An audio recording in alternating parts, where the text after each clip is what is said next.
istilah semongtik ya. Jadi secara linguistik modern, dalala ini disebut dengan semantik. Nah, ini berasal dari bahasa Prancis ya, yang mana dalam bahasa Prancisnya dikenal dengan istilah semongtik. Nah, yang mana istilah ini diambil dari bahasa Yunani yang digunakan oleh Embril, ini ya tokoh pertamanya.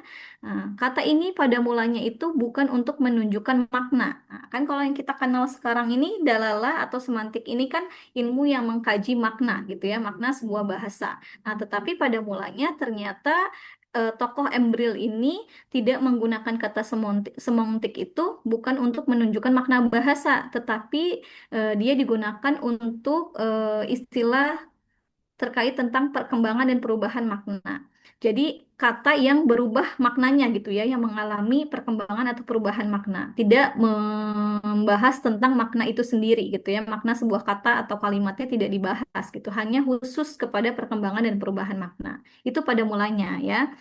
Nah, terus kemudian, oh ini ke sini ya, salah tadi. Nah, beliau itu ya, tokoh Embril itu tadi menulis sebuah artikel ya yang berjudul Essai de Semontique ya pada tahun 1897, yang mana apa istilah ini digunakan oleh Embril gitu ya. Tadi mana nih? Hanya menunjukkan tadi ya, dilihat dari sejarah ya, sejarah perkembangan kosakata dan bagaimana kata itu dibandingkan dengan kata yang setara dalam bentuk dan maknanya. Nah, ini sebetulnya menjadi apa titik awal ya dari kajian makna tersebut gitu. Jadi ini pada mulanya. Jadi berasalnya dari Perancis ya, makanya di banyak tokoh-tokoh linguistik itu dari apa Perancis ya, seperti siapa kemarin kita tokoh yang dibahas dalam atau dikenal dengan Bapak Linguistik, siapa namanya? Ferdinand de Ah, betul. Saussure. De Saussure ya, Ferdinand de Saussure itu dikenal dengan tokoh Bapak Linguistik ya. Beliau juga berasal dari Perancis. Oke, terus kemudian itu tadi menurut linguistik modern ya. Nah, sekarang menurut linguis Arab itu sendiri gitu ya. Nah, menurut linguis Arab itu sendiri, tapi berdasarkan linguistik Arab modern, nah ilmu dalalah ini merupakan salah satu subdisiplin ilmu bahasa ya atau ilmu linguistik yang mana ini menjadi tingkatan terakhir ya, sebagaimana kita sudah pelajari sebelum-sebelumnya, bahwasanya ilmu semantik ini merupakan tataran atau level studi bahasa yang berada di tingkatan terakhir, yaitu dari mulai fonologi, morfologi, sintaksis, dan semantik ya. Jadi ilmu dalalah ini merupakan tingkatan terakhir. Nah, ilmu ini mempelajari hubungan antara simbol bahasa dan maknanya, mempelajari perkembangan makna-makna kata secara historis ya, baik secara sejarah, terus kemudian mempelajari bermacam-macam makna dan hubungan antara kosakata. Nah, tadi yang awal mulanya hanya untuk menunjukkan sejarahnya saja ya, secara historinya saja ya terkait tentang perkembangan dan perubahan suatu kata gitu ya. Nah, sekarang ini sudah mulai berkembang ya. Dia tidak hanya lagi mengkaji secara historis saja, tetapi juga mengkaji tentang macam-macam maknanya, terus hubungan antara kosakata apa sebuah kata dalam suatu bahasa gitu ya. Jadi mulai berkembang. Nah, makanya di awal Ustazah pernah menyebutkan bahwasanya nanti kajian semantik ini ya membahas tentang macam-macam makna, terus kemudian apa tentang bentuk perubahan makna, faktor-faktor perubahan makna, dan juga relasi ya, relasi makna atau hubungan antara apa namanya suatu kata gitu ya.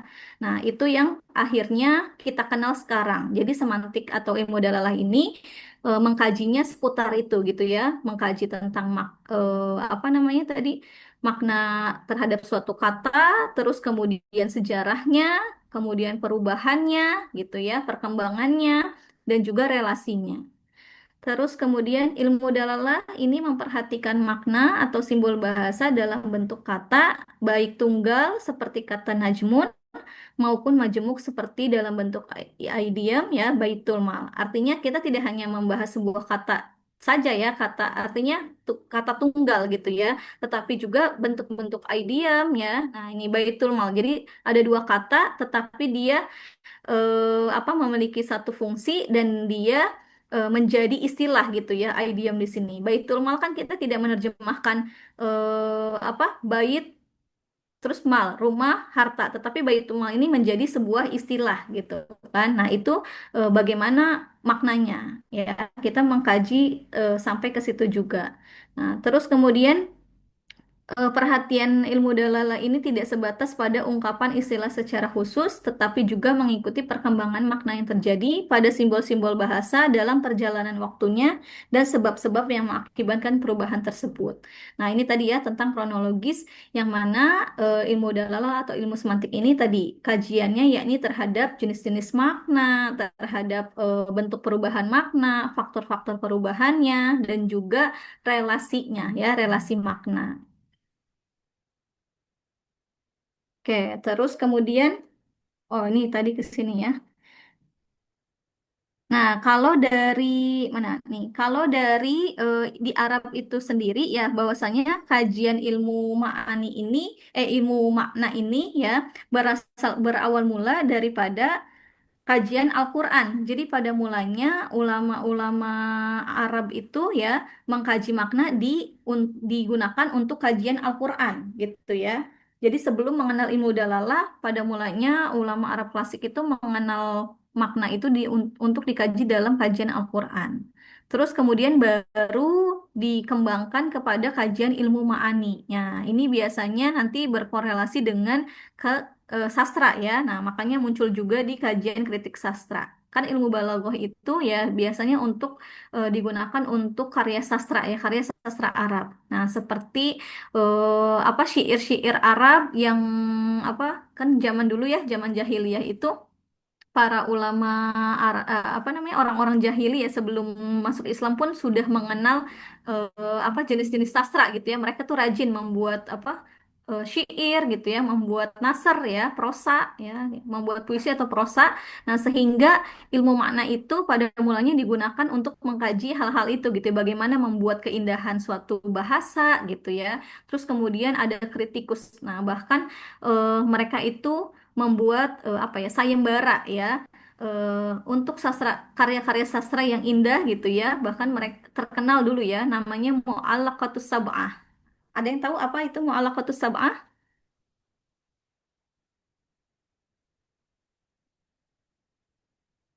Ada yang pernah dengar? Kalian udah belajar tarikh adab?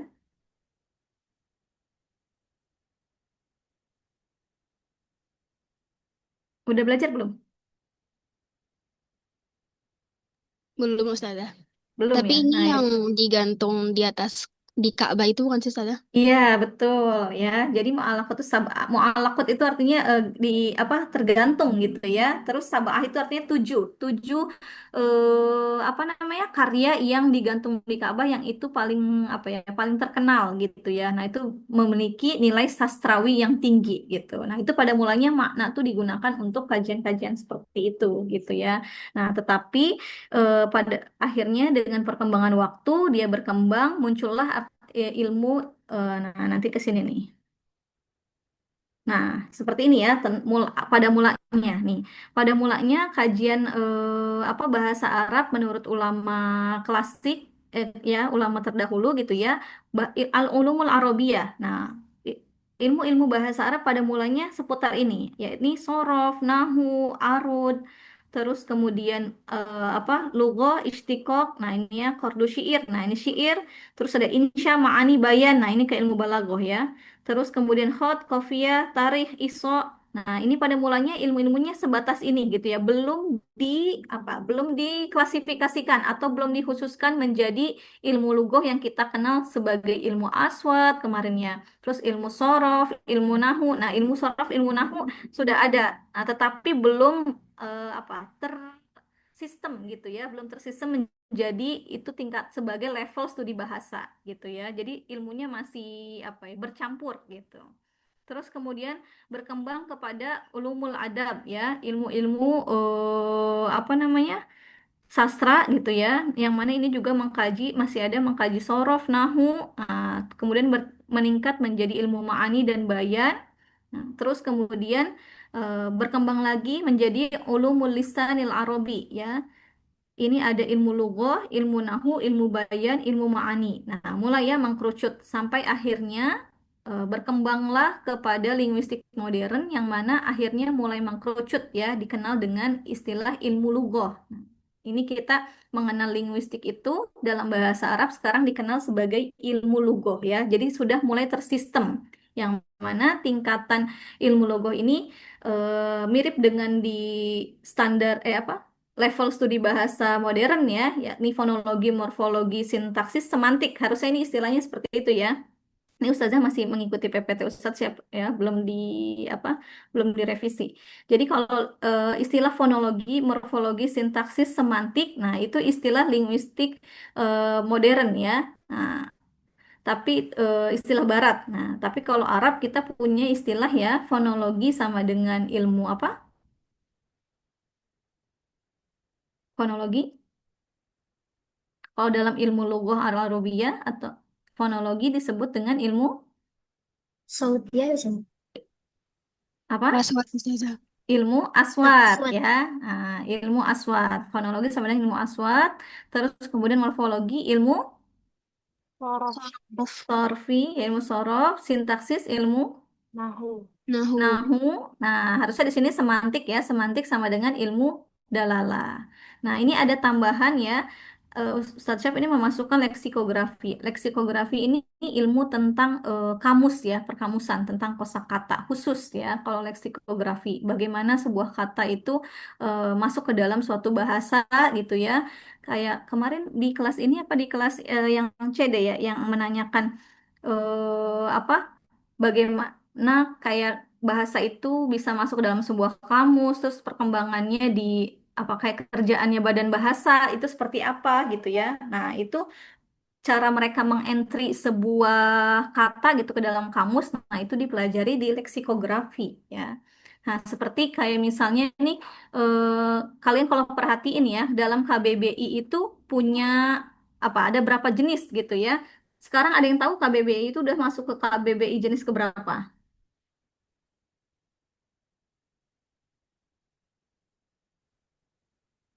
Ada yang tahu?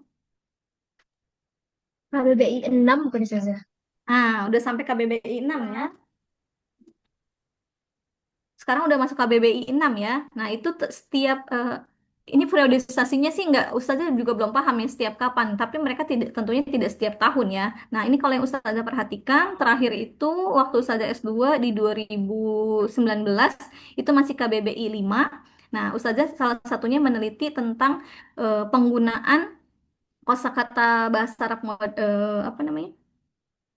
Penggunaan istilah Arab di masyarakat Indonesia gitu ya di sosial media kayak misalnya yang istilah ta'aruf terus kemudian istilah apa tuh Masya Allah tabarakallah nah itu sebelumnya tuh belum apa namanya ta'aruf itu kalau tapi kalau ta'aruf sekarang udah berkembang belum di KBBI maknanya ya coba ada yang punya KBBI coba dicari kata ta'aruf di Eh, KBBI di yang KBBI 6 ini udah ada sih Ustazah. tapi di situ maknanya apa Perkenalan. perkenalan secara umum. Apa ya? Bacanya hmm, perkenalan doang sih Ustazah. Perkenalan doang. Di Nah, ini situ. kalau perkenalan di situ kalau ini kalau Ustazah buka ya, Ustazah juga punya nih KBBI 6. Perkenalan para peserta musabaqah yang datang dari berbagai negara sahabat dan peserta dari dalam negeri mengadakan pawai ta'aruf keliling kota. Nah, ini artinya itu perkenalan secara umum ya, seperti kita tahu ta'aruf arti secara apa namanya? Asal katanya gitu ya. Nah, tetapi kalau dalam konteks penggunaan masyarakat sekarang di Indonesia, kata ta'aruf maknanya hanya perkenalan aja nggak?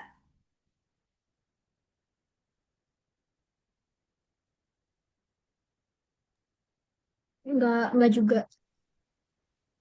Nah, istilah ta'aruf itu banyak digunakan untuk apa kalau sekarang nih? Kayaknya masih booming sampai sekarang. Itu orang kalau mau nikah kenalan dulu taruh. Nah itu ya, itu itu dari apa namanya 2000 mungkin dari sebelum 2019 itu udah mulai digunakan juga ya. Tapi Ustazah pas melakukan penelitian itu apa by research gitu ya dengan data. Nah itu di sosial media ya, mulai dari Instagram, YouTube gitu ya. Waktu itu belum ada TikTok ya. Jadi Facebook terus WhatsApp gitu ya. Itu kata ta'aruf sudah sangat hype gitu ya. Bahkan waktu itu persentasenya berapa juta orang gitu ya yang menggunakan istilah itu dan maknanya tadi ya mulai berkembang yang mana tadi asalnya adalah perkenalan secara umum terus kemudian dia berkembang maknanya jadi tadi suatu jenjang gitu ya menuju hal-hal apa namanya ke jenjang pernikahan gitu ya perkenalan untuk menuju ke jenjang pernikahan. Nah, itu yang disebut dengan perkembangan bahasanya. Nah, tapi kalau misalnya nanti ini ta'aruf belum masuk ya untuk makna yang barunya, karena mungkin itu ya ada beberapa pertimbangan. Jadi untuk masukkan makna baru ataukah kata baru ya ke dalam sebuah kamus, nah itu nanti dipelajari di leksikografi itu gitu ya. Itu melalui bertahap apa beberapa tahapan. Nah, kemudian yang sudah masuk nih yang Ustazah perhatikan ada apa? Coba Masya Allah kalau Masya Allah mungkin udah ada ya. Tabarakallah. Coba searching. Tabarok ya, di situ ada. Tadi siapa yang buka kamus KBBI? Tabarok ada Ustaz. Tabarakallah nggak ada, adanya tabarok ya. Tabarok ada, nemu nggak?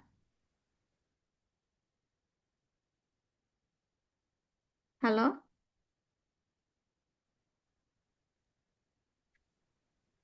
Tadi siapa yang nyari? Anissa? Siapa? Ada Ustazah tabarok. Tabarok ada ya. Nah, itu waktu tahun 2019 di KBBI 5 itu kata tabarok itu belum muncul teman-teman karena waktu itu Ustazah mencari istilah untuk tabarakallah gitu ya tabarok itu belum ada.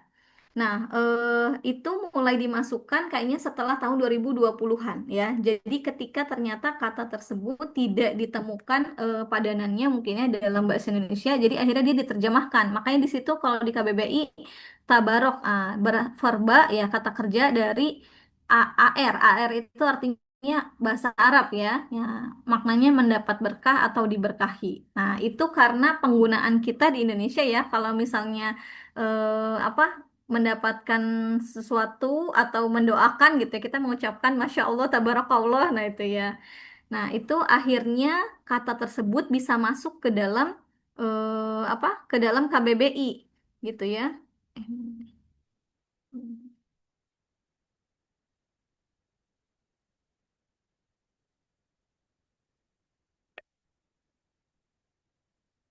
Ke dalam KBBI. Nah, itu apa menunjukkan cara kerja leksikografi ya. Jadi bagaimana suatu kata baru gitu ya ataukah makna baru masuk ke dalam sebuah kamus. Itu sebagai kajian leksikografi. Nah, terus kemudian mana nih kok hilang?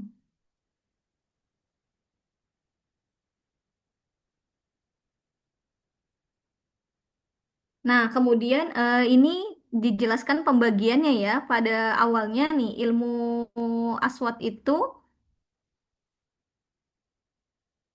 tidak masuk ke dalam kajian bahasa. Nah, sebagaimana kita ketahui kan tadi harusnya ilmu aswat itu dikenal sebagai ilmu fonologi gitu ya, itu menjadi bagian daripada ilmu lugah atau ilmu bahasa. Nah, pada mulanya ini ya, menurut ulama bahasa Arab klasik, ilmu aswat itu tidak masuk ke dalam kajian ilmu bahasa ya, karena mereka itu dulunya mempelajari ilmu aswat itu sebagai apa namanya kajian tajwid ya di dalam ilmu tajwid. Nah, makanya ini menurut ada dikenal dengan ulama tajwid ya. Apa? Kalau dalam tajwid itu yang termasuk kajian ilmu aswad apa, teman-teman?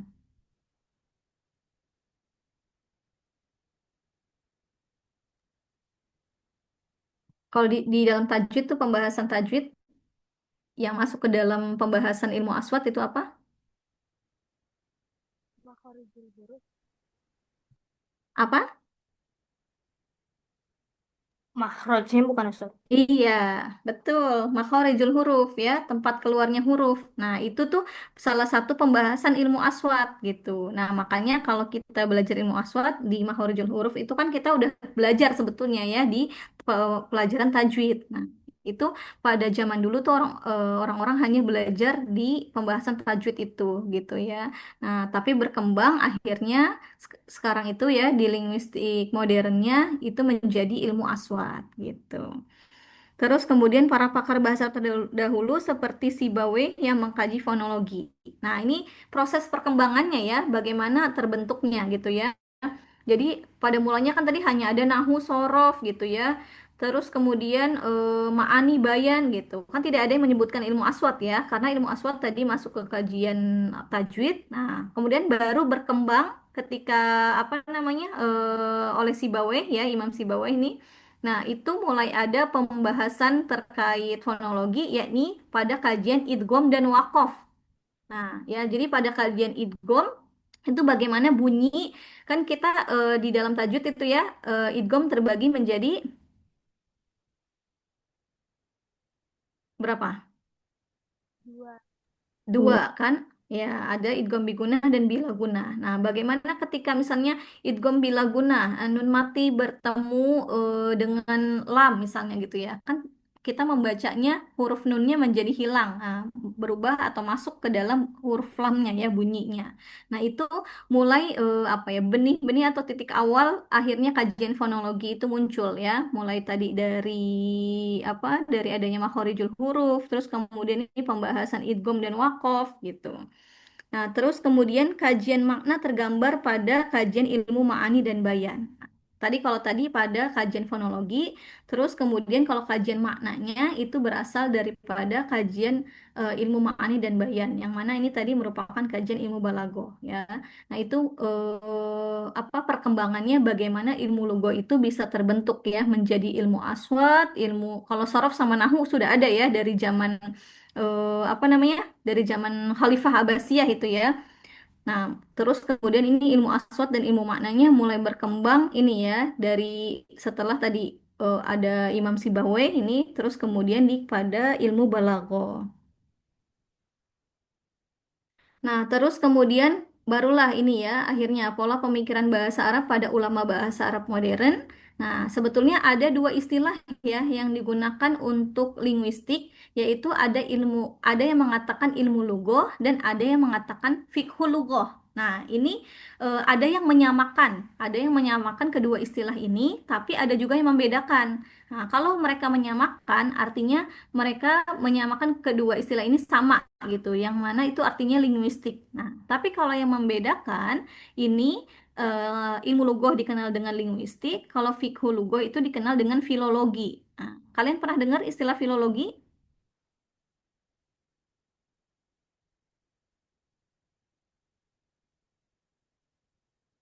Pernah dengar istilah filologi? Belum Ustazah. Ustazah. Belum.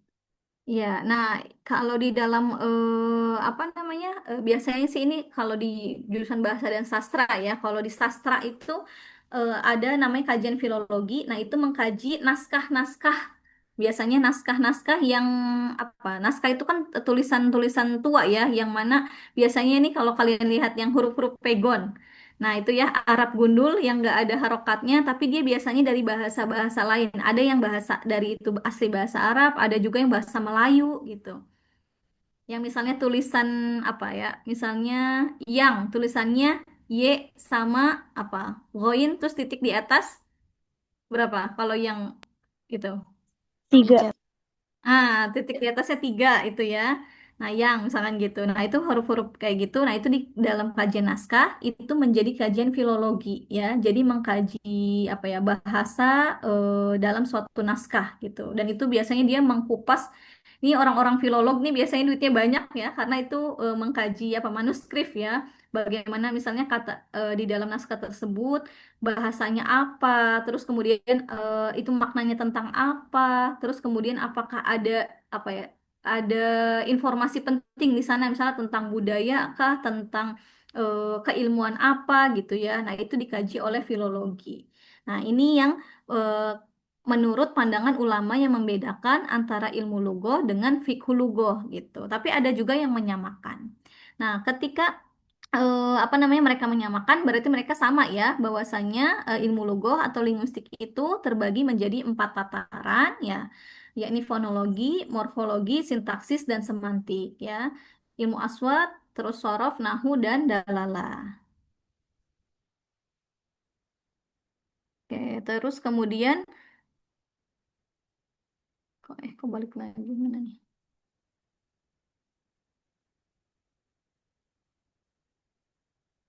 Oke, terus kemudian berkaitan tentang kedudukannya ya di antara level studi bahasa itu bagaimana kedudukan ilmu dalalah gitu ya. Nah, kedudukan ilmu dalalah yang pertama ketika kita melihat apa secara tingkatan ya, secara tingkatan dia ini menjadi tingkatan teratas ya, menjadi tingkatan keempat. Tetapi tentu ini memiliki keterkaitan atau keterhubungan ya. Bagaimana kaitannya dengan fonologi, bagaimana kaitannya dengan morfologi, dan bagaimana kaitannya sintaksis. Nah, ini ya, pada level fonologi, masalah fonem sangat menentukan pada pembentukan makna kata, dan hal ini tidak mungkin dipisahkan dengan level morfologinya, yaitu masalah morfem yang juga sangat menentukan pembentukan pola kata yang bermakna dan bermacam-macam. Nah, ini tuh maksudnya ini, kita kasih ke contoh aja ya, biar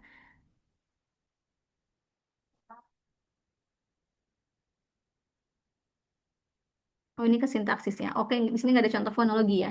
Contoh fonologi itu seperti yang sebelumnya pernah Ustazah jelaskan ya. Misalnya ketika perubahan apa namanya huruf gitu ya, atau di sini disebutnya fonem gitu ya. Yang mana fonem itu apa? Waktu itu kayaknya Ustazah pernah jelasin ya bedanya fonetik dengan fonemik.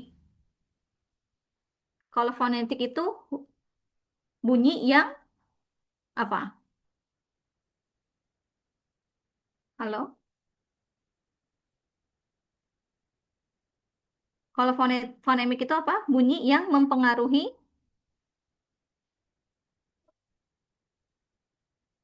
Halo? Oke.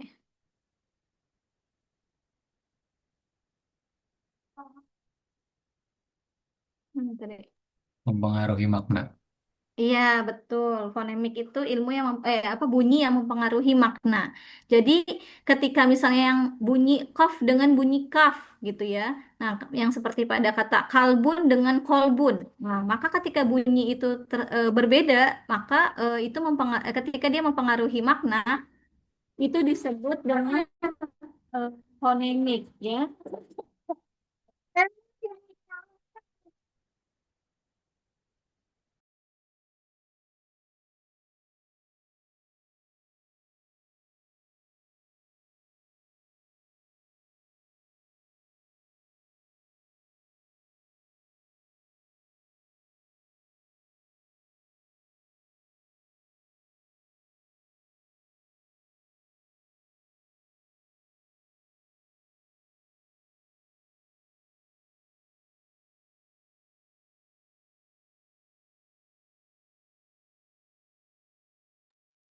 Nah, ketika apa terjadi sebuah bunyi terus kemudian terjadi perubahan makna, nah maka itu ada kaitannya antara fonologi dengan atau ilmu aswat dengan ilmu dalalah gitu ya.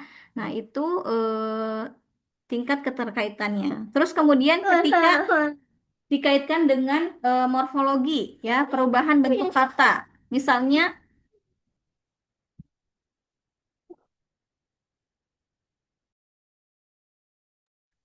ya, misalnya yang kemarin ada istaikozo dengan aikozo. Nah, itu kan berbeda bentuk. Nah, apakah dia maknanya sama?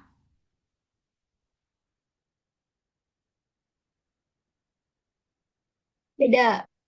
Beda kan? Nah, ketika apa kajian morfologi itu ya, ilmu sorof ketika bentuk istaikozo terus kemudian menjadi aikozo gitu ya, itu mempengaruhi makna, itulah adanya keterkaitan dari morfologi dan sintaksis. Nah, terus ada juga morfologi dengan apa morfosintaksis dengan makna. Misalnya pada contoh yang ini ya, yang Muhammad katibud darsa dengan Muhammad yaktubud darsa. Nah, mana yang berbeda?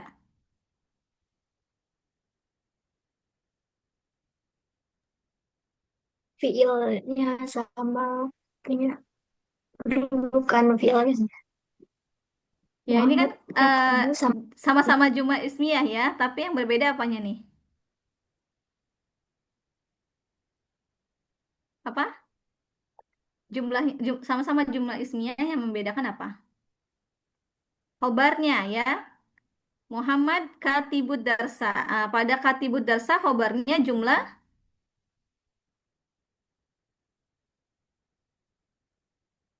Ismiyah. jumlah ismiyah ya, menggunakan isim fa'il ya, Katibud Darsa. Nah, kalau yang kedua Muhammad Yaktubud Darsa. Khobarnya dengan menggunakan jumlah Ya, dia. Iya. fi'liyah, iya. Nah, ini kan eh, perubahan bentuknya kelihatan antara katibun dengan yaktubu. Nah, ini level morfologinya. Terus perbedaan sintaksisnya tadi dengan khobar jumlah ismiyah, terus yang bawah dengan khobar jumlah ismiyah. Nah, apakah kedua ini sama? Tentu berbeda ya kalau kita lihat dari kajian dalalahnya. Nah, ini makanya dalalah juga tadi ya sangat kuat ya memiliki hubungan antara level morfologi juga dengan level sintaksis.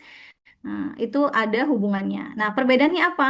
Ketika bentuk pakai menggunakan apa isim fa'il ya, katibun, maka proses penulisan apa namanya? Di sini ya adarsa penulisan pelajarannya itu berlangsung tanpa ada jeda. Karena isim fa'il itu kan dia bermakna fi'il juga kan. Katibun dia artinya menulis juga ya. Muhammad katibud darsa. Muhammad menulis pelajaran. Sebetulnya kalau secara terjemahnya sama. Muhammad yaktubud darsa. Muhammad menulis pelajaran juga. Nah, tetapi kalau secara kajian makna mendalamnya, katibun nih isim fa'il. Maka dia proses penulisannya itu tanpa ada jeda. Karena kan artinya seorang penulis ya kalau isim fa'il. Nah, tapi kalau misalnya yang pakai fi'il mudhore, yaktubu, nah, itu dia proses penulisan pelajarannya ada jeda. Nah, karena fiil mudhore mempunyai bentuk waktu kan, yaitu waktunya kapan saja kalau fiil mudhore?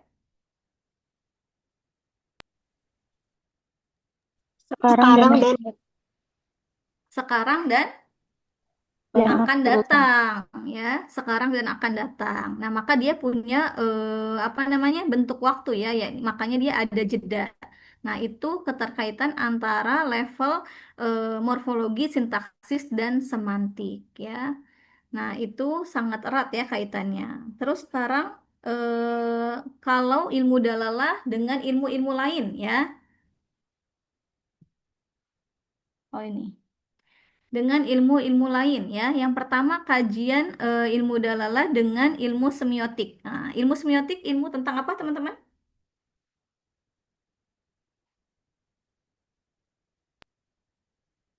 Semiotik yang itu simbol ya simbol atau tanda ya.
Ya, teman-teman maaf ya. Ini Ustazah lagi di rumah, jadi kurang kondusif.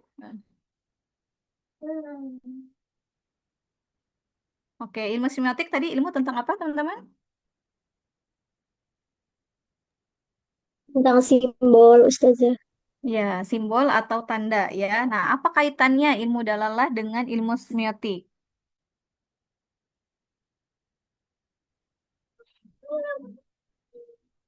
Nah, ini ya kaitannya ilmu studi bagaimana menggunakan tanda-tanda atau simbol sebagai media komunikasi dalam bahasa tertentu. Terus kemudian semiotik juga studi hubungan antara simbol dan sesuatu yang dirujuk oleh simbol tersebut atau studi hubungan antara simbol-simbol. Nah, bagaimana ketika sebuah simbol memiliki makna tertentu ya, bagaimana pesan itu tersampaikan untuk memahami sebuah simbol. Misalnya awan mendung. Nah, itu memiliki makna apa? Mau hujan. Nah, memiliki makna bahwasanya akan turun hujan gitu kan. Nah, maka simbol awan mendung gitu ya memiliki makna akan turun hujan. Bagaimana eh, kita memahami simbol tersebut gitu ya, itu melalui pesan atau pikiran gitu ya, yang kita ketahui bahwasanya ketika awan ini yang mulanya misalnya cerah menuju mendung, maka kita mengetahui maknanya akan turun hujan. Nah, itu keterkaitan antara apa semiotik dengan ilmu dalalah. Jadi dengan tanda-tanda tertentu itu tentu ada makna-makna tertentu. Kayak misalnya apa bendera apa namanya misalnya bendera kuning itu memiliki makna apa?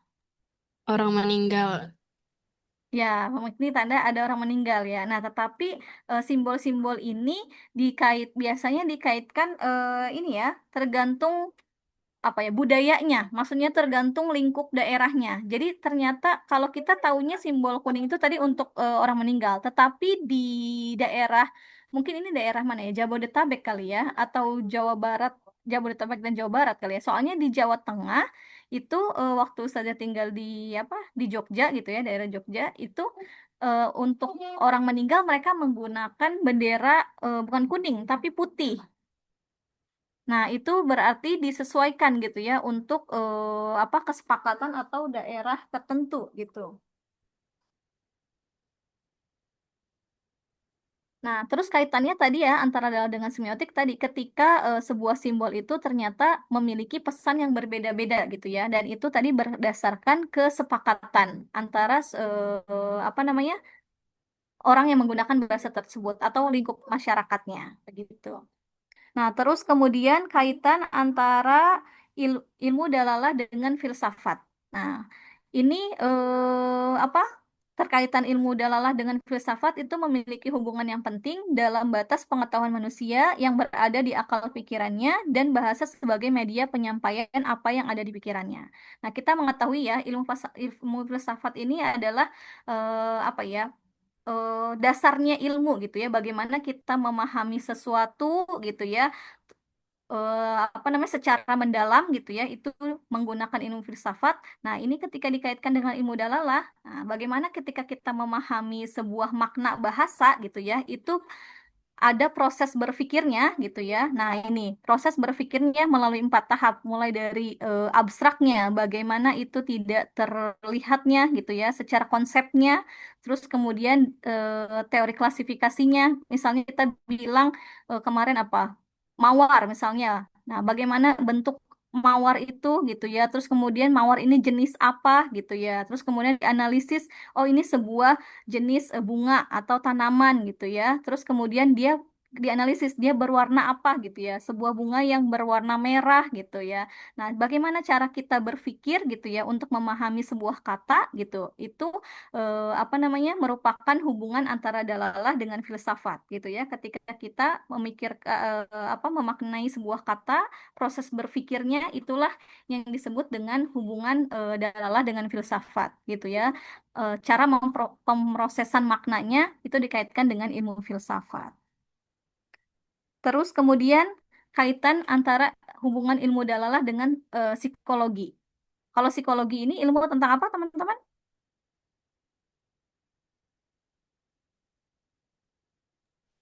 Tentang perilaku, perilaku manusia sih. Bukan isi. Iya, tentang manusia ya biasanya ya, tentang kejiwaan ya.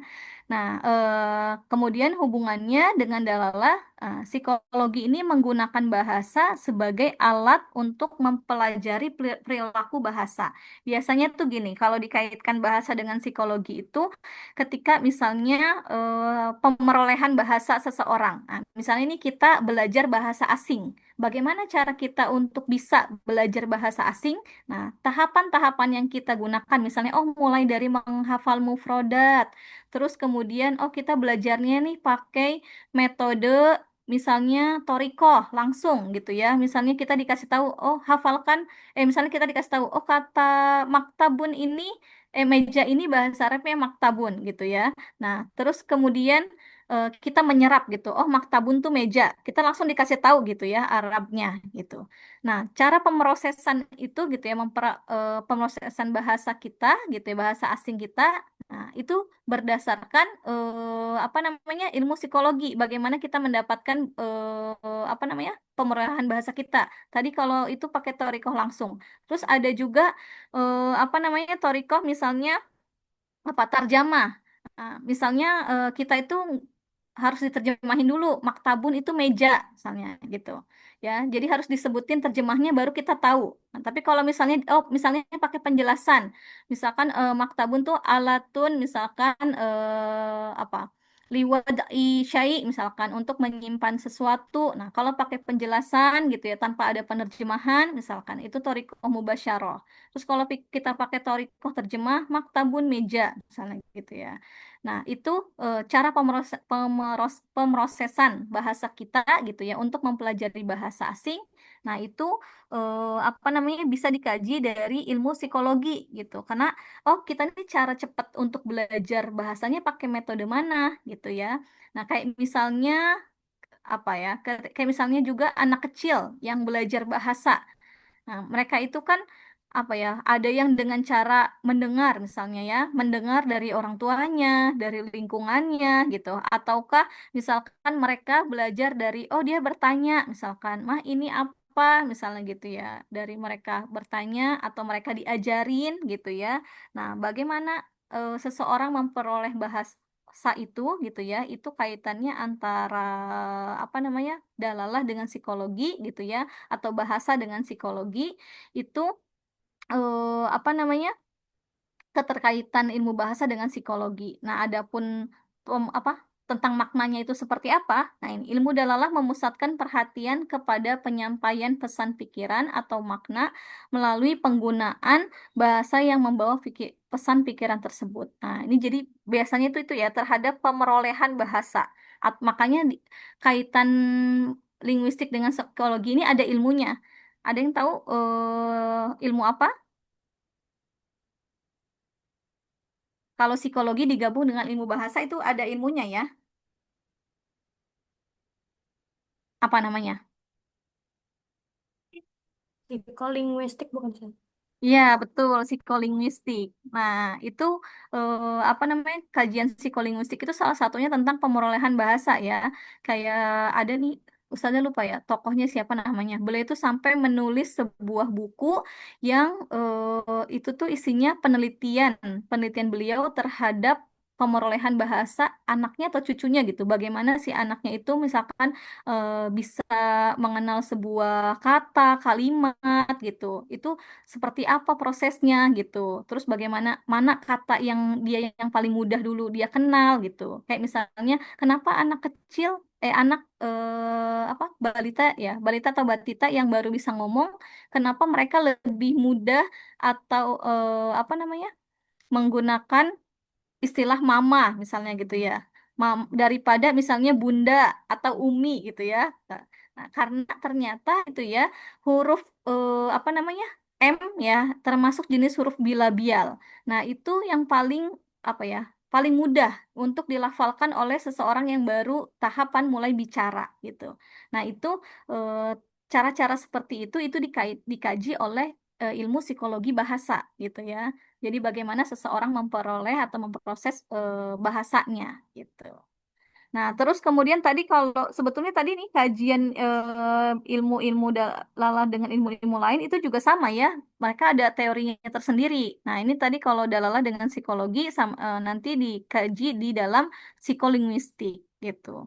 Terus kemudian filsafat tadi dengan ilmu dalalah atau ilmu bahasa sama dengan filsafat apa? Itu juga ada ilmunya ya. Apa? Ada yang tahu?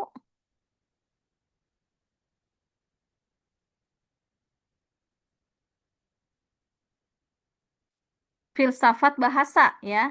Nah, nanti ini apa disebut dengan linguistik terapan, teman-teman. Jadi kalau misalnya yang fonologi, morfologi, sintaksis, semantik itu disebutnya dengan linguistik murni atau apa mikrolinguistik. Nah, maka nanti ada yang namanya makrolinguistik atau linguistik terapan. Yaitu tadi itu mengkaitkan ilmu linguistik dengan apa? Dengan filsafat ya, disebut dengan filsafat bahasa. Terus kemudian mengkaitkan apa tadi psikologi, ilmu psikologi dengan apa dengan bahasa maka menjadi ilmu psikolinguistik. Nah, bahkan ada lagi ilmu sosiologi dikaitkan dengan ilmu bahasa dikenal dengan ilmu apa?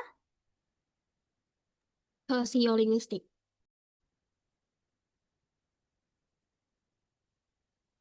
Sosiologi dengan linguistik? Sosiolinguistik Ustazah. Iya, betul, sosiolinguistik. Nah, itu ilmu sosiolinguistik membahas gimana tuh?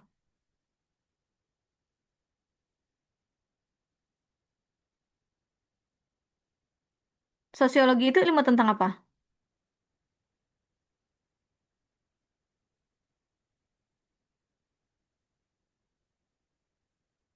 Iya, sosiolinguistik. Kalau sosiologinya itu ilmu tentang apa? Ilmu tentang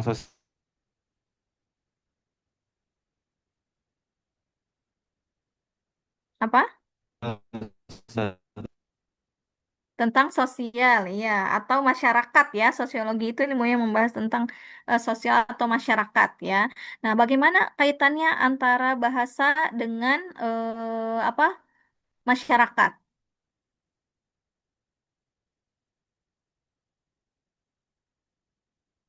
Kira-kira bagaimana?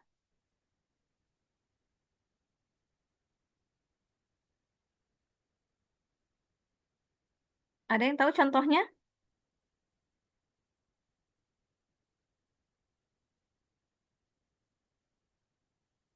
Kaitan bahasa dengan masyarakat?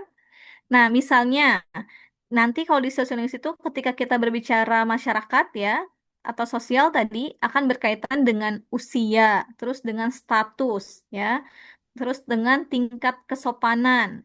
Nah, jadi misalnya nih apa?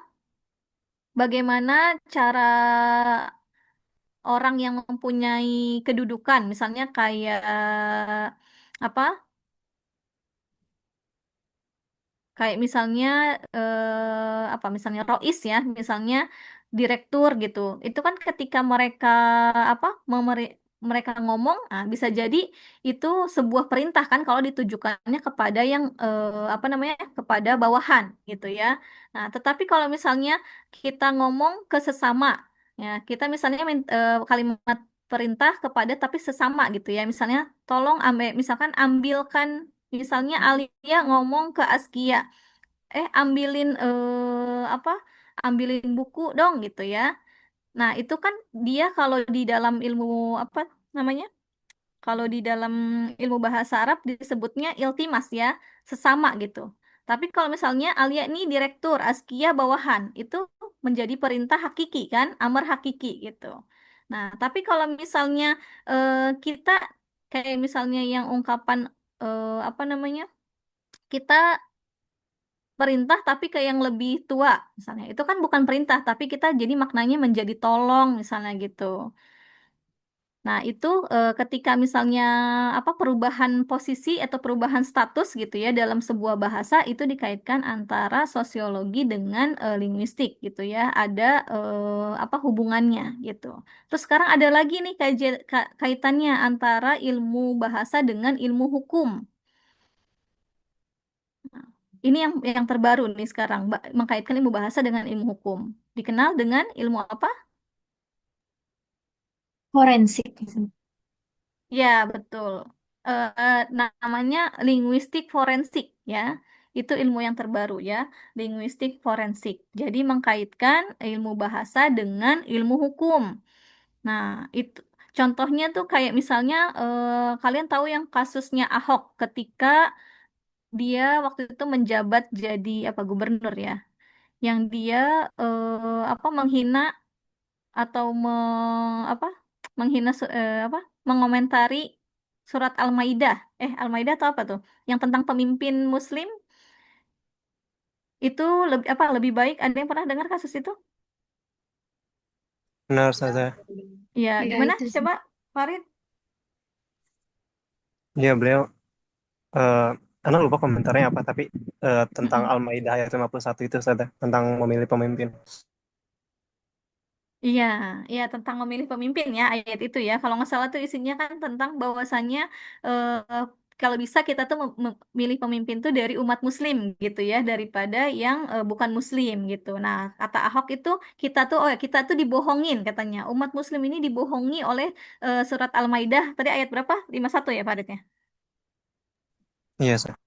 Iya, nah itu Ahok tuh bilang kayak gitu. Nah, pada saat itu kan kita sebagai seorang Muslim marah gitu ya, karena kita tahu bahwasanya Al-Quran itu merupakan firman Allah gitu, yang mana apa tidak mungkin ada kebohongan di dalamnya gitu kan. Nah, sehingga ketika ada orang yang mengatakan seperti itu gitu ya, itu secara hukum kan waktu itu ternyata Ahok tuh digugat gitu ya oleh apa namanya tokoh-tokoh Muslim gitu sehingga itu dijadikan kasus hukum gitu ya.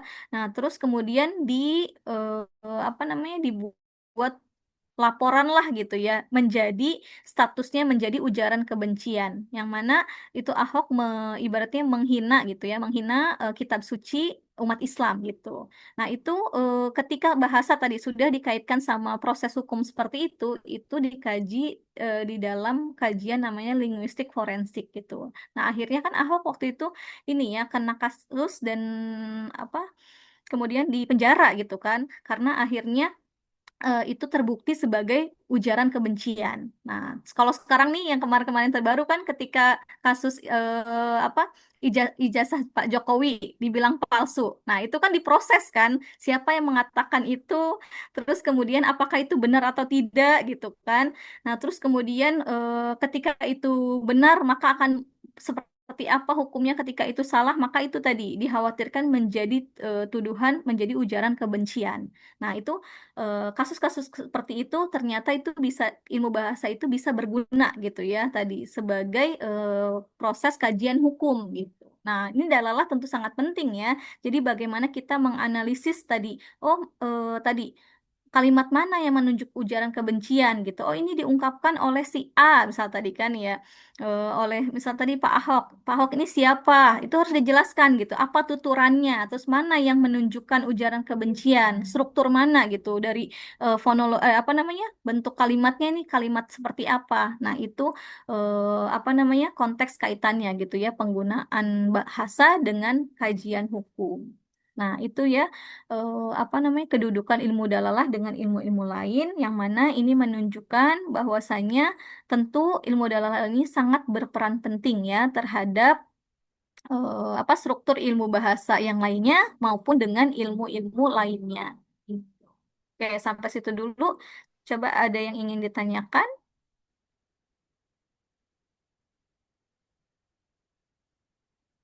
atau sudah bisa dipahami teman-teman?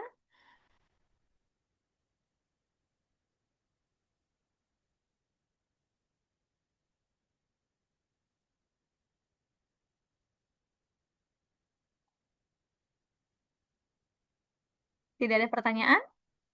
Ustazah, Afan, saya izin tanya Ustazah. Iya, silakan.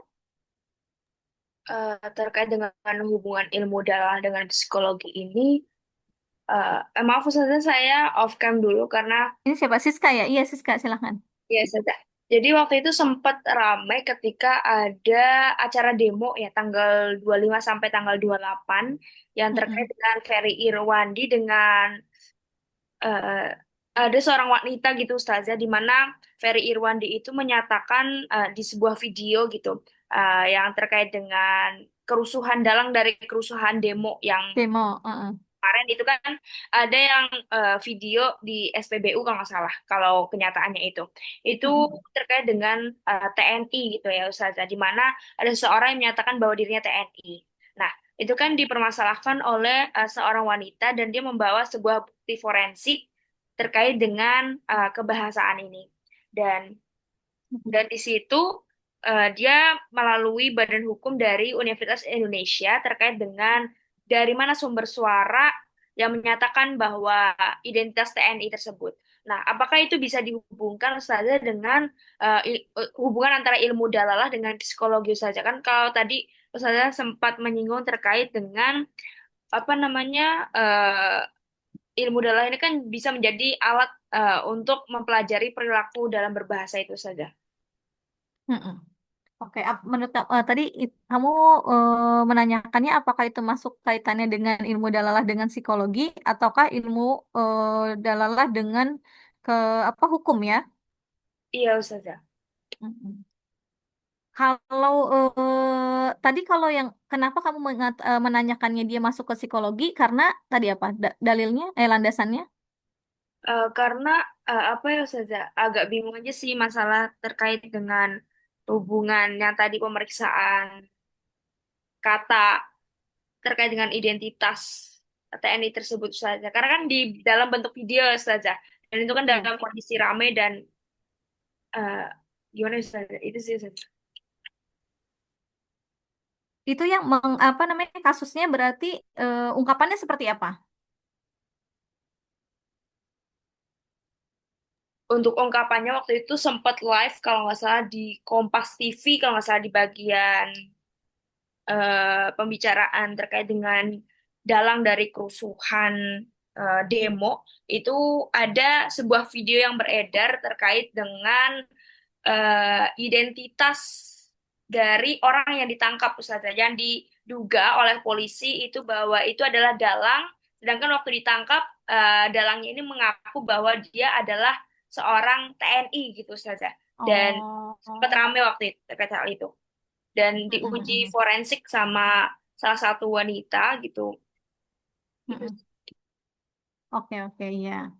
Nah, kalau apa namanya, ketika kajian bahasa itu, apa, ketika tadi, misalnya sebuah tuturan, terus kemudian apa namanya, menjadikan ternyata sebuah kasus gitu ya. Itu tadi kalau dikasuskannya itu ketika menjadi sebuah hukum, maka itu menjadi kajian ilmu menjadi kajian linguistik forensik. Nah, tetapi nanti linguistik forensik ini, ya linguistik forensik ini dia itu tidak bisa berdiri sendiri ya. Tentu saja nanti dia bagaimana ketika orang oh ternyata tadi ujarannya menjadi sebuah masalah gitu ya. Nah, itu tentu akan melibatkan unsur-unsur di bawahnya atau melibatkan unsur lain. Nah, makanya tadi mungkin Siska bertanya apakah itu tadi kenapa dia akhirnya apa namanya ungkapan tersebut ini dia ternyata adalah seorang TNI gitu ya. Apakah apa namanya dari perilakunya gitu atau dari ungkapannya gitu ya sehingga dia ketahuan ini menjadi dia apa seorang TNI gitu ya. Nah, itu apa namanya bisa juga gitu ya. Bisa juga dia juga dibutuhkan apa kalau untuk tahu dia seorang TNI-nya bukan ke psikolinguistik, Neng. Nanti itu jatuhnya ke sosiolinguistik ya karena dia melihat status. Nah, kalau psikolinguistik itu lebih ke pemerolehan bahasa terus kemudian gangguan bahasa. Nah, misalnya ini cara anak-anak yang apa tuh namanya? SLB ya, anak-anak yang luar biasa itu. Nah, itu bagaimana dia apa berbicara, bagaimana dia apa bertutur gitu ya. Apakah dia apa namanya ada masalah dalam pelafalan gitu ya. Kayak misalnya bahkan bukan hanya orang apa yang anak apa disebutnya bukan SLB apa? Orang yang mempunyai kekurangan tuh disabilitas. Disabilitas ya, orang-orang disabilitas. Nah, jangankan orang yang disabilitas ya, yang karena memang dia tuh mempunyai kekurangan gitu ya. Misalnya apa karena dia disabilitas apa misal tunarungu atau tuna apa gitu ya. Nah, sekarang nih bahkan anak-anak yang speech delay gitu ya. anak-anak yang speech delay gitu kan, itu kan mereka misalnya usia 5 tahun harusnya mereka udah bisa ngomong lancar gitu ya. Tapi kan nih ada anak usia 5 tahun ternyata nih dia susah untuk ngomong gitu. Mereka baru bisa beberapa kata. Atau misalkan mereka mengucapkan kata-kata tertentu salah pelafalannya. Nah, hal-hal itu yang dikaji dalam psikolinguistik gitu ya. Jadi dia tentang pemrosesan bahasa, terus tentang pemerolehan bahasa, gangguan berbahasa gitu ya. Itu di dalam apa psikolinguistik. Dan juga bagaimana hubungan bahasa dengan otak manusia gitu. Nah, kayak tadi ya tentang yang orang-orang apa tadi yang disabilitas gitu ya, itu kan mereka karena punya keterbatasan, bagaimana itu mereka berkomunikasinya gitu ya. Nah, itu yang dipelajari dalam apa psikolinguistik. Nah, sedangkan tadi kalau yang pada kasus yang tadi Siska sampaikan gitu ya, ketika terjadi sebuah masalah, terus kemudian diketahuilah ada tuturan-tuturan yang akhirnya apa namanya?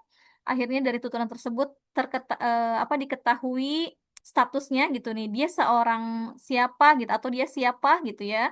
Nah, maka itu dikaitkan kalau dibawa ke jalur hukum menjadi kajian linguistik forensik. Nah, tapi untuk mengetahui status-status tadi itu dikaji di dalam sosiolinguistik. Nah, kemudian nanti dari sosiolinguistik itu sendiri dia turun lagi ya, mana yang menunjukkan tadi dia menjadi seorang TNI. Oh nih, dari ungkapannya kalimatnya ini. Nah, maka itu tadi masuknya ke sintaksis, ke dalalah, ke semantik ya. Maknanya mana yang menunjukkan dia nih ternyata di apa disebutnya? Di apa kalau bahasa hukum tuh apa ya bahasanya tuh? Bukan kalau dokter kan didiagnosa ya. Kalau bahasa hukum apa ya istilahnya?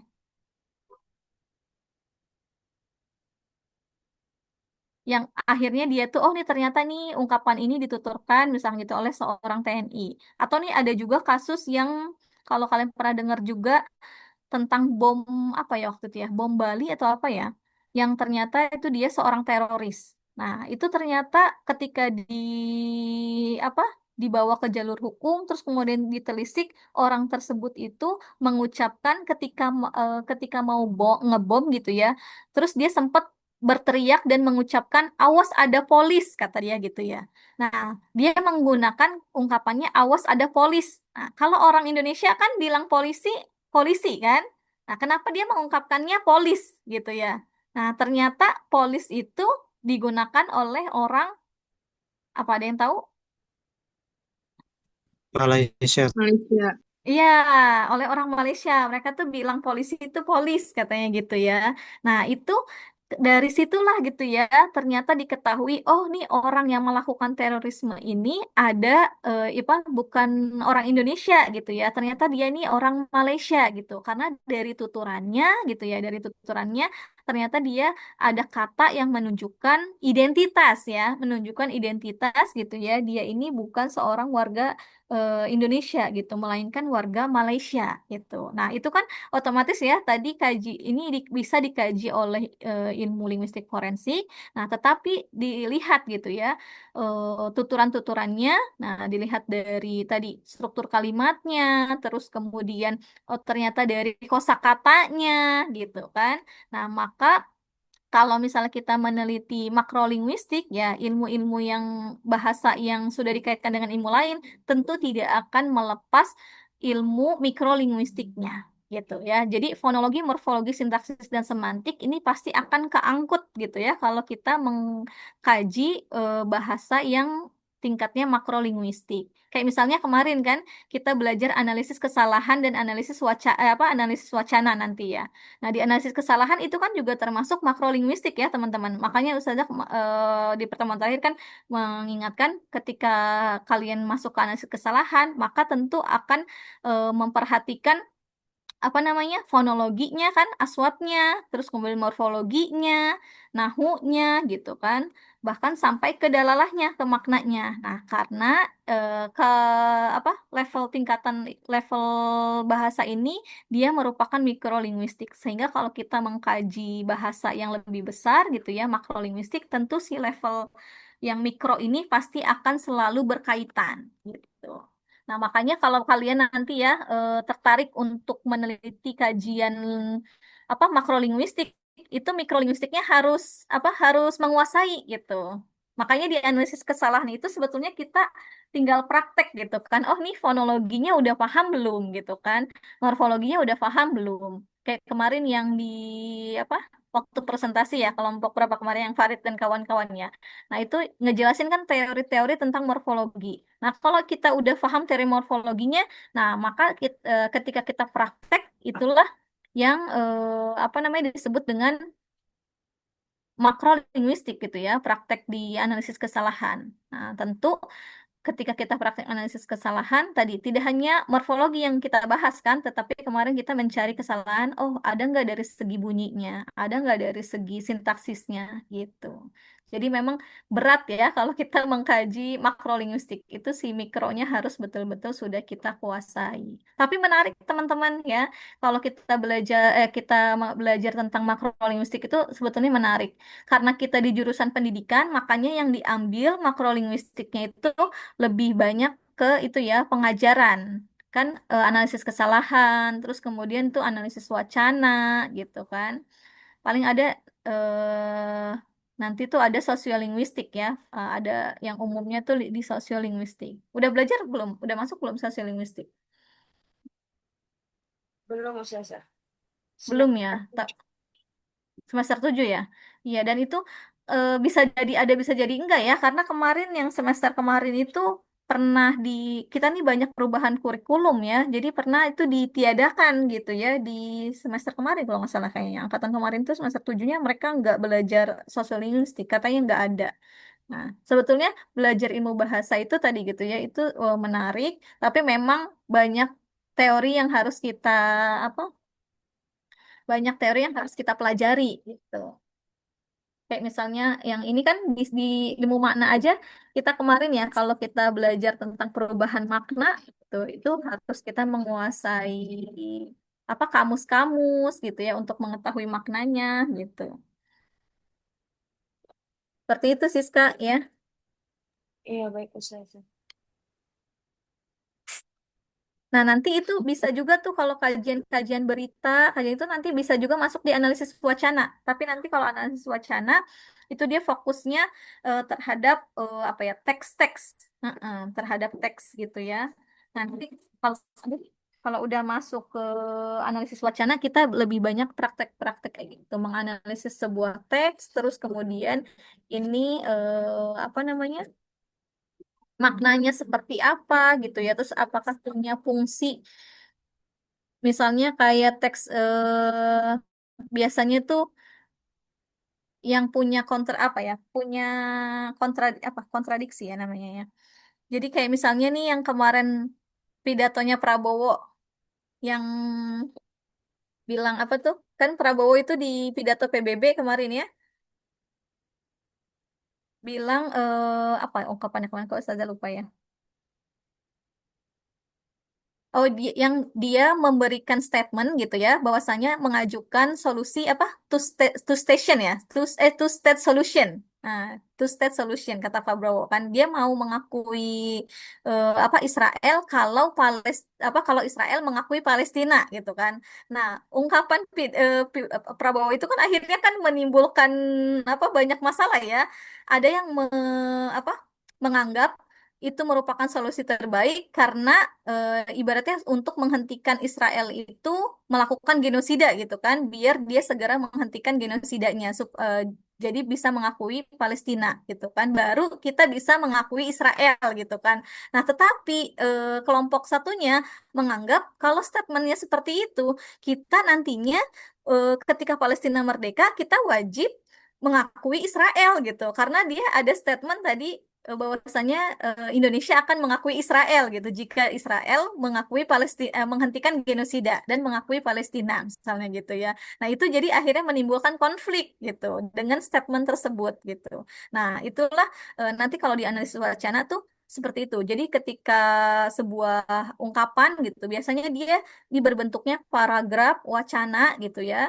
Terus kemudian nanti dianalisis ini siapa yang menuturkan kepada siapa gitu. Terus kemudian adakah apa namanya indikasi ya dari ungkapan tersebut menimbulkan apa menimbulkan tadi menimbulkan makna yang seperti apa, menimbulkan indikasi apa, kan dari situ akhirnya ribut gitu kan, masyarakat Indonesia jadi mempunyai dua kubu tadi, jadi ada yang pro ada yang kontra gitu dengan statementnya seperti itu. Nah itu nanti kalau di analisis wacana kita mengkaji hal-hal seperti itu.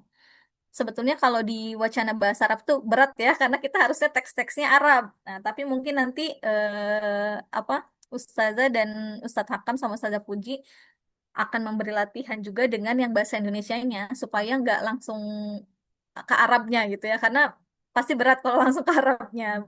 Ibaratnya kita harus memahami dulu ke bahasa Indonesia, baru kita paham ini konteksnya tentang apa gitu. Itu di analisis wacana ya nanti. Oke, sampai situ ada yang ingin ditanyakan lagi?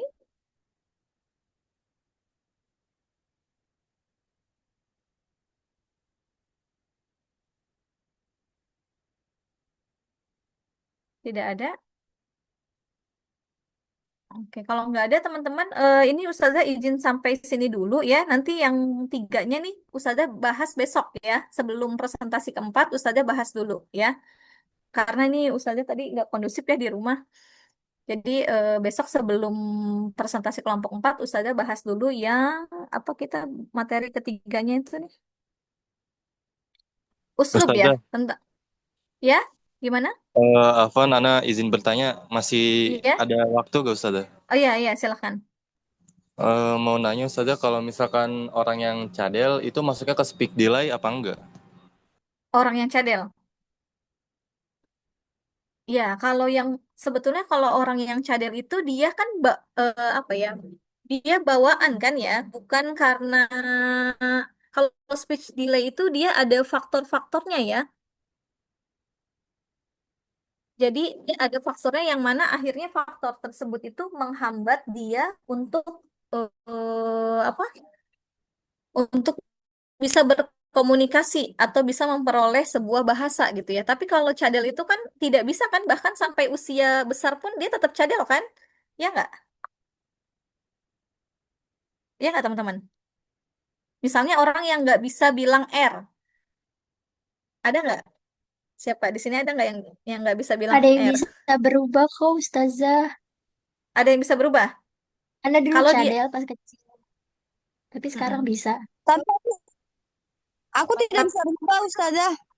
siapa? Nabila Aku bisa juga berubah. cadel, Sabita nggak bisa Ustazah. berubah. Ya. Iya, mana tadi? Sabita nggak bisa berubah. Masih tetap. Iya, Ustazah, aku nggak bisa R, Ustazah R. Anda coba lihat. Iya, kalau Nabila ini bisa berubah ini. Sering latihan atau ternyata bisa sendiri, Nabila? Tiba-tiba bisa aja gitu ya, Ustazah. Tiba-tiba bisa. Iya, tapi ini biasanya gitu ya, mungkin ini nggak pasti berarti ya kasusnya. Kalau orang yang cadel itu dia biasanya bawaan, maksudnya bawaan tuh bukan keturunan ya, tapi tuh dia dari awalnya memang sulit dan sampai ibaratnya sampai sepanjang hidupnya gitu sulit gitu ya. Tapi kalau misalnya ternyata tadi dia, oh akhirnya bisa. Nah ini nggak tahu nih, apakah ternyata dengan metode latihan ataukah ternyata tadi apa namanya pemrosesan apa organ wicara ya, misalnya pada waktu kecil itu mungkin kita nggak tahu nih kalau secara biologinya saja juga kurang paham ya, struktur lidahnya mungkin seperti apa gitu ya. Nah mungkin ketika udah dewasa gitu ya, kita udah remaja, udah fase remaja dewasa gitu, mungkin struktur organ apa wicara kita ya, misalnya lisan lidahnya udah terbentuk sempurna misalkan, ataukah misalnya apa namanya lidah sih biasanya ya kalau untuk yang faktor ngomongnya itu di lidah ya. Nah, itu kalau nggak salah ada kaitannya sama ilmu biologi ya. Jadi tentang struktur organ wicara kita gitu ya. Nah, yang mana akhirnya dia sulit untuk mengucapkan apa huruf-huruf tertentu gitu kan. Nah, khususnya tadi yang bunyi R itu ya, yang bunyi R itu. Nah, sehingga itu kalau menurut Ustazah bukan termasuk ke dalam speech delay ya. Kalau cadel itu dia apa namanya tadi melalui bawaan gitu. Udah ibaratnya udah dari sononya gitu kalau bahasa orang Betawi itu ya. Nah, sedangkan kalau speech delay ini dia ada faktor. Faktornya itu kayaknya apa namanya bisa ada macam-macamnya nih. Ini bahkan kayaknya makin ke sini makin banyak nih anak-anak yang kena speech delay ya, karena biasanya salah satunya nih kayak yang mana anak kecil harusnya itu kan misalnya umur 2 tahun misalnya dia udah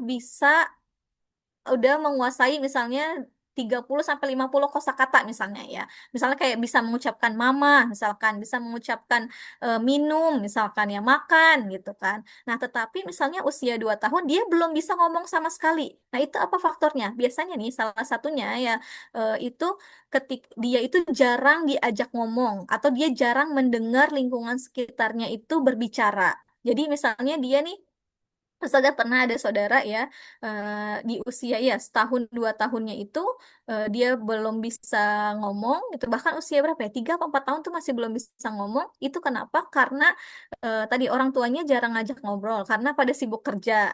Terus kemudian si anak itu dikasih handphone yang mana handphone itu tontonannya ini apa tuh namanya yang kambing-kambing yang nggak bisa ngomong itu yang cuma Membership. apa Shaun the oh Sheep. sound the sheep ya sound the sheep. Nah, si sound the sheep itu kan nggak ngomong ya, dia pakai bahasa binatang kan, bisa sekambing itu. Nah, si anak itu seringnya nonton itu gitu ya, nonton sound the sheep itu, sehingga tidak ada apa kata-kata yang dia tangkap gitu. Nah, sehingga udah orang tuanya dia tadi nggak ngajak ngomong gitu ya, dia nggak diajak berbicara, terus dia juga nggak ngedenger orang kata-kata gitu ya, nggak ngedenger orang-orang ngomong, terus nggak diajak ngomong gitu. Nah, akhirnya tidak ada pemerolehan bahasa yang masuk ke dia gitu. Yang dia dengar itu tadi kan sound the itu kan suaranya ya kayak gitu-gitu aja gitu. Nah, akhirnya dia kesulitan untuk apa berbicara gitu. Nah, itu yang dikatakan speech delay gitu. Jadi ada faktor gitu. Ataukah ada juga yang kedua dari penyakit. Ya, kalau itu kan tadi dari apa ya lingkungan ya. Kalau itu dari lingkungan. Yang kedua tuh dari penyakit. Ada yang apa tuh namanya karena sakit panas ya, panas terlalu tinggi nih biasanya. Nah, kayak mohon maaf ya, kayak misalnya ada yang anak-anak autis gitu ya. Itu kan ngomongnya agak sulit ya gitu ya. Sampai usia berapa tuh biasanya usia sekolah ya, misalnya harusnya udah masuk SD, tapi dia tuh malah kayak anak balita gitu ya atau anak batita ngomongnya. Nah, itu disebabkan karena penyakit. Nah, tapi itu dia juga disebutnya kategorinya sebagai speech delay karena ada faktor kesehatan tadi, faktor penyakit. Nah, itu ya kalau menurut saja ya perbedaan antara apa speech delay dengan cadel. Begitu. Tadi siapa yang nanya? Fatul ya?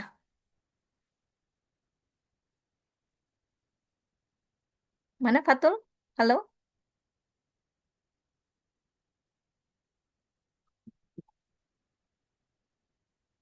Hilang Fatulnya? Ya udah nggak apa-apa ya. Ya, jadi begitu teman-teman dan itu tuh nanti masuk ke kajian psikolinguistik ya. Jadi kalau misalnya dan itu psikolinguistik itu jarang dipelajari di S1 ya, teman-teman. Biasanya itu dipelajarinya di S2. Nah, Ustazah waktu di S2 tuh di UGM belajar itu tuh belajar psikolinguistik. Kayak gitu. Seru itu sebetulnya, tapi memang tadi ya, dia harus ada tadi tuh harus menguasai tentang ilmu psikologinya, bagaimana otak berkembang, otak manusia gitu ya.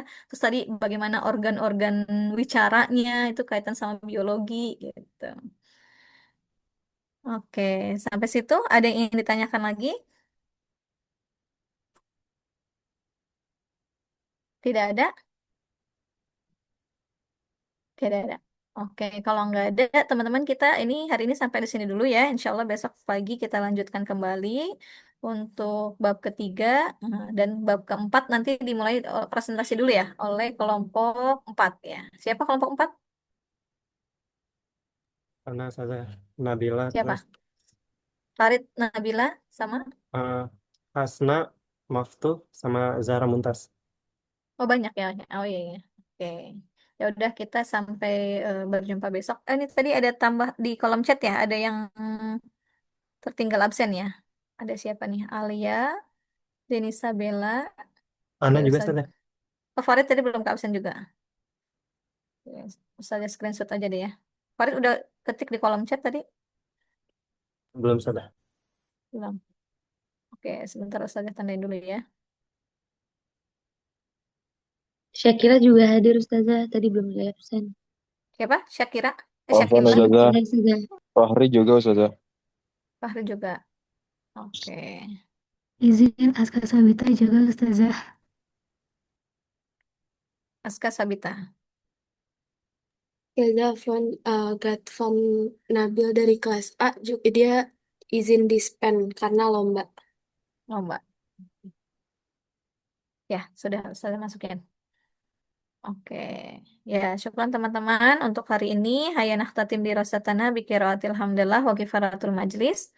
Alhamdulillahirabbil alamin. Subhanakallahumma wa bihamdika asyhadu an la ilaha illa anta astaghfiruka wa atubu ilaik. Syukran kasiran ala hudurikum. Wassalamualaikum warahmatullahi wabarakatuh. Waalaikumsalam Waalaikumsalam warahmatullahi wabarakatuh. Syukran Terus Ustazah. Ustazah. Ya, wabarakatuh. Afwan, izin live ya. Ya.